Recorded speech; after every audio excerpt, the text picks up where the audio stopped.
Hi friends, എല്ലാവർക്കും എൻ്റെ review വീഡിയോയിലേക്ക് സ്വാഗതം. നമ്മളിന്നിവിടെ റിവ്യൂ ചെയ്യാൻ പോകുന്ന സിനിമ ജിതിൻ ലാൽ നവാഗതനായി ഡയറക്റ്റ് ചെയ്ത് ലിസ്റ്റിൻ സ്റ്റീഫൻ പ്രൊഡ്യൂസ് ചെയ്ത് സുജിത് നമ്പ്യാർ തിരക്കഥ എഴുതി ടോവിനോ തോമസ് നായകനായ ARM അജയൻ്റെ രണ്ടാം മോഷണം. പെട്ടെന്ന് തന്നെ നമുക്ക് റിവ്യൂയിലോട്ട് കിടക്കാം.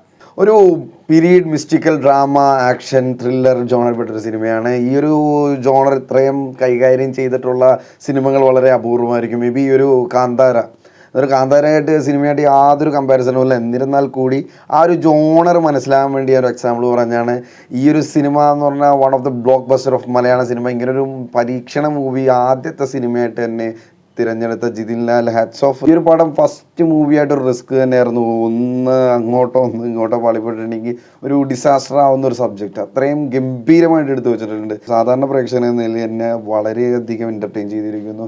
ഒരു സാധാരണക്കാർക്കും അതുപോലെ സിനിമ ഇഷ്ടപ്പെടുന്ന ടെക്നീഷ്യൻസിനും എല്ലാ തരക്കാർക്കും ഈ പടം വളരെയധികം എൻജോയബിൾ ആയിരിക്കും. ഈ പടം ഒന്നുകൂടി കാണാൻ എന്നുള്ള ലെവലിൽ ഒരു റിപ്പീറ്റ് വാല്യൂ ഉള്ളൊരു പടമായിട്ടാണ് എടുത്തു വെച്ചേക്കുന്നത്. ടോവിനോ ഇതിൽ 3 ക്യാരക്ടറായിട്ട് വരുന്നത് കേളു, മണിയൻ, അജയൻ. അങ്ങനെ ഈ 3 പേരും 3 കാലഘട്ടത്തിലാണ് ജീവിക്കുന്നത്. കേളു ഒരു രാജഭരണ കാലത്ത് ജീവിക്കുന്നു. അതിനുശേഷം സ്വാതന്ത്ര്യം കിട്ടിയതിന് ശേഷമുള്ള ഒരു കേരളം, ആ ഒരു പഴയ നാട്ടുരാജ്യം പോലെ നമ്മുടെ കേരളം കാണിക്കുന്നു. അത് മണിയൻ്റെ കാലഘട്ടമാണ്. അടുത്തത് നമ്മുടെ റീസെൻറ്റ് പാസ്റ്റ് ഒരു 1900 ഒരു 1900 to 2000 ആണെന്ന് തോന്നുന്നു കാണിക്കുന്നത്. അത് അജയൻ്റെ കാലഘട്ടമാണ്. ഈ പ്രസൻറ്റ് കാലഘട്ടത്തിലല്ലേ ഈ കഥ പറയുന്നത്. ഈ 3 പീരിയോഡിൽ നമ്മൾ വളരെയധികം ഭംഗിയായിട്ട് ഇതിൻ്റെ ആർട്ട് വർക്ക് എടുത്ത് കാണിക്കുന്നുണ്ട്. 3 പീരിയോഡിൽ നടക്കുന്ന ഈ ഒരു കഥ ഒരു ലീനിയർ പാറ്റേണിൽ പറയാണ്ട് ഒരു നോൺ ലീനിയർ പാറ്റേണിൽ ഇടയ്ക്ക് പോവുകയും ഇടയ്ക്ക് അതൊരു ലീനിയർ പാറ്റേണിലോട്ട് വരികയും അതിൻ്റെ എഡിറ്റിംഗ് കൈകാര്യം ചെയ്യുന്നത് ബ്രില്യൻ്റ് ആയിട്ടുണ്ട്.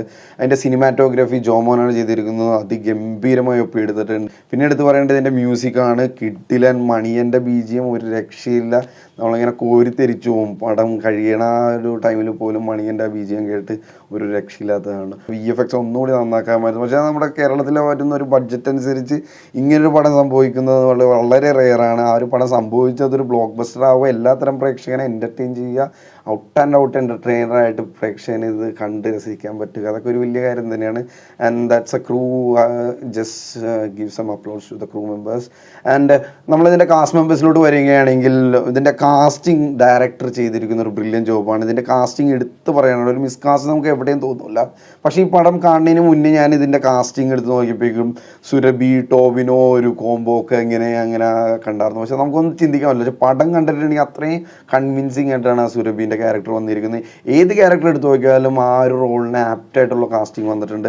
അതിൻ്റെ പെർഫോമൻസും അവർ അതിൽ ബ്രില്യൻ്റ് ആയിട്ട് ചെയ്തിട്ടുണ്ട്. എല്ലാ ആക്ടേഴ്സും വളരെ ചടുലമായി തന്നെ അതിൻ്റെ ക്യാരക്ടറിനോട് നീതി പുലർത്തുന്ന രീതിയിൽ തന്നെ നമ്മളെ രസിപ്പിച്ചിട്ടുണ്ട്.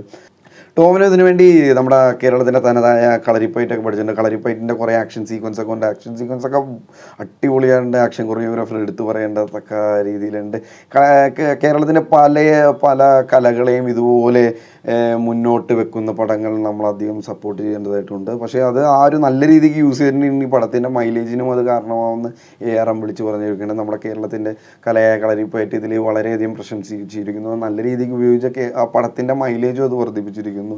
അതുപോലെ തന്നെ നമ്മുടെ കേരളത്തിൻ്റെ ഒരു മിസ്റ്റിക്കൽ തിങ് ഉണ്ട്. നമ്മുടെ കുറേ പഴയ കാലഘട്ടത്തിൽ കുറേ മിസ്റ്ററീസ് ഉണ്ട്.